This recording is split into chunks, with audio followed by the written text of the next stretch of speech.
Hi, Miguel Kakaninden here, back with another Naruto vlog. Today we are doing Volume 15, Naruto's Ninja Handbook, which is a very strange title, very silly title compared to the weight and gravity of what goes on in this book, in this volume anyway. So, picking up right where we left off in the previous volume, Sasuke and Gaara are facing off. They're ready to have their fight. Sasuke utilizes the lightning blade twice, and we flash back to his training with Kakashi, where Kakashi tells him you can only use the lightning blade twice in one day before it completely drains your chakra. Well, it won't completely drain your chakra, but you won't have enough chakra to force it a third time, especially when you're trying to use your Sharingan and your other jutsus that require you to draw from your chakra. It's very dangerous to force the lightning blade a third time, otherwise you might actually die. And it might be tempting to draw from the power that Orochimaru's curse grants you, but if you let that curse overtake you, will never be able to defeat Itachi, Sasuke's older brother. I hope I'm pronouncing that right.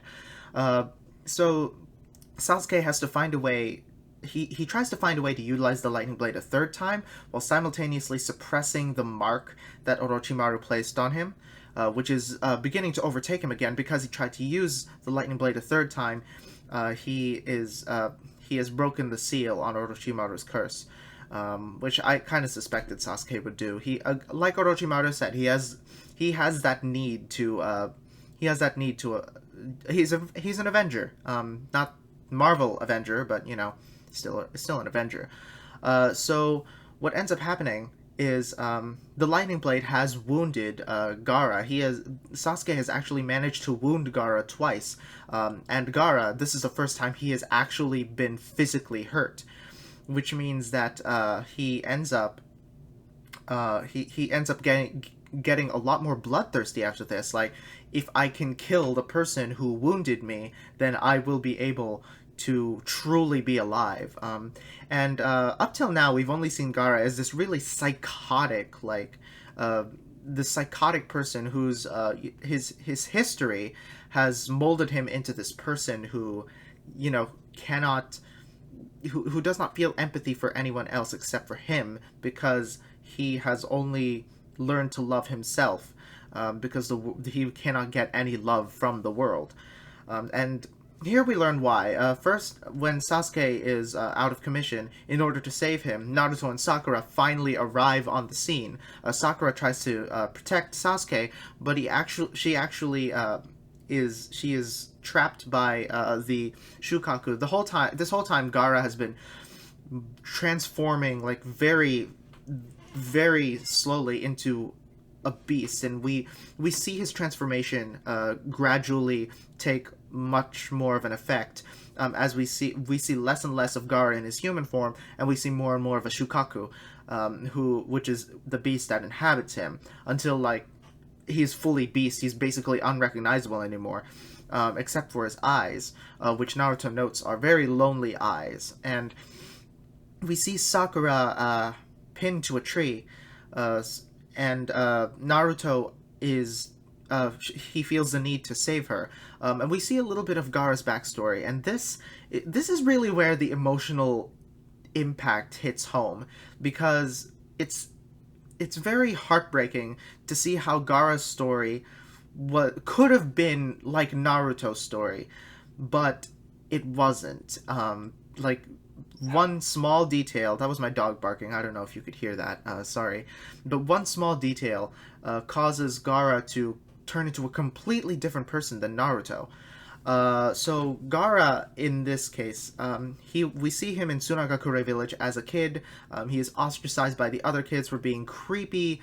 He's ostracized by the adults for, containing that beast inside of him. He lashes out at people. He, hurts people. And the one person who seems to show him any sort of love is his aunt, Yashamaru, who is also taking care of him, in the absence of his mother. So when we first see Yashamaru, we sort of think, oh, this is going to be like a mother figure to Gaara. She's going to be the one who comforts him. She's going to be the one who,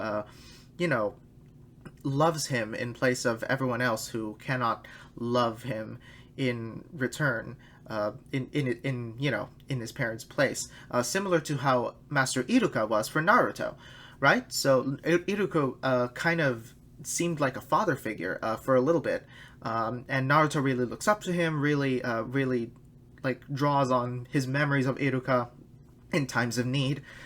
Similarly, we assume that Yashimaru would take up a similar role with Gaara. And Gaara actually asks Yashimaru. We find that the sand beast inside of him, the Shukaku, will not allow Gaara to be hurt. Every time Gaara attempts to wound himself, or every time someone attempts to hurt Gaara, the Shukaku would have that little sand armor protecting Gaara, or a sand shield, to keep him from being hurt. So Gaara does not know what pain feels like. So he ends up asking Yashimaru, what does pain feel like? Yashimaru explains, like, there's physical pain, there's all sorts of pain. She has a very she's not sure how to describe it. But she also says the wound that is the hardest to heal is that of the heart. And Gaara realizes, oh, I have been hurting all this time. I just didn't realize it. This is what it feels like to hurt because my heart hurts, because I'm so lonely. And Yashimaru says, well, the one cure to healing a heart is it's troublesome because you have to get it from someone else. It's love. And it sounds cheesy, but like, honestly, we've gone through like 15 volumes of Naruto, and we haven't hit we haven't hit too much of that emotional we haven't hit too much of that emotional burden, because ninja are they're trained to put emotion to the side and put the mission first. We've seen a little bit of that with Sakura. We've seen Naruto give into his emotions, but we've never really heard anyone openly talk about how, they wish they had love in their lives. And Gaara is an interesting case because we've seen him so bloodthirsty all this time, but seeing him talk about this sort of thing, it really tugs at your heartstrings. Seeing how he really wants that love, and how that love that his mother could not give him, and we think that Yashimaru is giving it to him as well. But Gaara continues to be ostracized by the people despite his acts of kindness. He's like, let me heal you. I got some medicine for you for that time when I hurt you. I'm really sorry. Here, let me try and heal you. Even then, people are trying to ostracize him. And it's so heartbreaking. And then we learned that Yashimaru actually was commissioned by the Kazekage. This is the point where the Kazekage tried to put out a hit on his own son for being so dangerous. Yashimaru actually attempts to kill Gaara, and because in truth, Yashimaru never really loved Gaara. She actually despised him for being the cause of the death of her older sister, who was Gaara's mother. And she reveals that Gaara was meant, when his mother's dying words was, Gaara is meant to love only himself and live only for himself, because she never wanted this child to really gain love from anyone else. And she does that right before Gaara kills her, which, that's just a punch in the gut, man.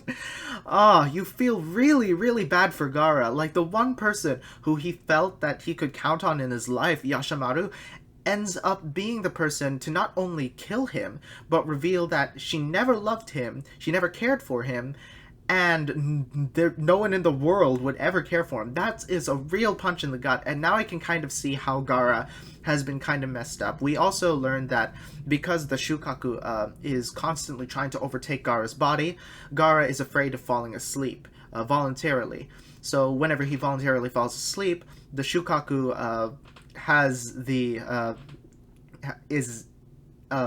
threatens to completely take over his body, completely take over his mentality, without Gaara having any control over it whatsoever.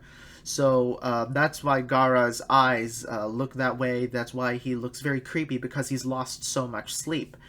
And it's very heartbreaking to finally learn all this about Gaara. We know that we've seen him kind of as psycho up to this point, very messed up in the head, but like upon learning all this, upon seeing all this on the page for the first time, instead of having it dictated to us, it's very heartbreaking because, and Naruto sees that. Naruto thinks, the one difference between me and him, we both have beasts inside of us. We both have we've both been ostracized by the village, hated by our fellow men. But the one thing that I had that Gaara didn't have was Master Iruka and all the people who've stood at my side. I've had Kakashi, Sakura, Sasuke, all these people who've rooted for me, who've been there for me. Even like how Sasuke has this rivalry with him, how Sakura, lectures him all the time. They've still been there for me. And that is the one thing that I have that Gaara doesn't. And if I didn't have that, I would probably end up just like Gaara. And it's really... We established this before, but again, seeing Gaara's development up to this point and comparing it with Naruto's, it tugs at your heartstrings. It really does. It really does. And I applaud this volume for that. I think this is my favorite volume so far, just for the emotional impact that Gaara's backstory left with me. And then Naruto and Gaara, this puts them at a philosophical odds as well as at a physical odds, because now these are two people who've been through very similar circumstances but ended up very different, clashing and utilizing their power, the best of their powers, to go up against each other. Naruto is very focused on saving Sakura, so he attempts the summoning spell to summon Gamabunta, the big toad that he had summoned earlier, but he accidentally summons a little toad, which is kind of hilarious, because Naruto had meant to summon the big toad, and the little toad isn't doing him much good. But Naruto continues to fight. He uses the art of the Shadow Doppelganger to create, like, thousands of himself, which has to take up, I'm assuming, a lot of chakra. He actually taps into the nine-tailed fox's chakra in order to do that. It's interesting. Again, I say this every video, but like I'm really happy when I see how Naruto has learned to hone his skills, or how he's grown up to this point, because now he is fully capable of controlling the fox's chakra in order to help himself. So now he is always able to tap into that extra bit of chakra that he has thanks to the fox, and he summons like a whole bunch of doppelgangers in order to take on Gaara. Hilariously enough, he actually performs the 1,000 years of death thing that Kakashi utilized on him, in which he sticks something up his opponent's butt. And when I first saw that, I was like, okay, yeah, sure, prankster all the way, but like, and he ends up getting completely like knocked aside, but it very cleverly, he had inserted a paper bomb up Gaara's butt, which ends up actually heavily damaging the Shukaku. But so the Shukaku, actually, Gaara basically gives himself over to the Shukaku completely, but with the art of playing possum, in order to kill Naruto, Sasuke, and Sakura. And the Shukaku basically takes full control. In order to combat that, Naruto attempts to summon Gamabunta, this time actually succeeding. And Gamabunta at first is like, well, we actually haven't completed this bond. We haven't exchanged sake cups. Naruto's like, I'm not even old enough to drink. It turns out that the tiny toad that he had summoned earlier, is Gamabunta's son, which is a weird coincidence, but okay. And Gamabunta actually, he ends up fighting with Shukaku. The Shukaku actually is... almost overcomes Gamabunta at one point, Gamabunta not having the physical capability to approach Shukaku completely. So Gamabunta's like, I'll let you summon my chakra, you do the hand signs, transform me into something else, something with claws and fangs. Of course, the first thing that comes into Naruto's head is a nine-tailed fox, so he turns into a fox. He turns Gamabunta into a fox and takes on the Shukaku, and it's like, this is where things get really, like, visually epic for me, because, like, now we have the beast inside Naruto going up against the beast inside Gaara, and that's where you really see, like, these two ideologies, these two personalities, these two lives clash and try to overcome one another, try to show each other why the other is wrong. Because Gaara this whole time is like, the only reason to live is to love yourself, is to fight only for yourself. That is how you become stronger. And Naruto, of course, has his friends. He's like, no, we fight for others. We have to gain love from others. This is why we fight for each other. This is why we defend each other. And it's these two ideologies clashing that makes this just so good, such an emotional battle. And it's not even done. The next volume, I'm assuming, is going to wrap up this battle. We're going to finally see, because I think we completely didn't talk about the third Hokage and what happened to him and his battle with Orochimaru in this volume at all. At least I don't think we did. I don't remember any of it, but because if it was there, it was so overshadowed by Gaara's backstory and the battle between Naruto and Gaara, that I didn't remember it. I'm going to assume for the moment that there was nothing of that sort in there. So yeah, what an amazing battle! What an amazing what an amazing rivalry. Well, I wouldn't say rivalry, but like this dynamic between Naruto and Gaara. I really like when we can see other characters in relation to Naruto. Like when we saw the kid, what was his name? Inari. When we saw the kid Inari, how he relates to Naruto, how he learns from Naruto. When we see Sasuke, how he learns from Naruto. We see Rock Lee, how he learns from Naruto. Neji, all these characters who have been so affected by Naruto that it makes them like reevaluate their own existence, reevaluate how they've chosen to live up to this point. And just by Naruto's life, just by the way Naruto has handled his life, and now we see Gaara, and it's so fascinating and so good. I think Gaara, I think the way Gaara, I hope he learns from Naruto, if he does, because that would be the most prominent character development in my mind up till this point. So this has got to be my favorite volume so far. I'm very happy with it.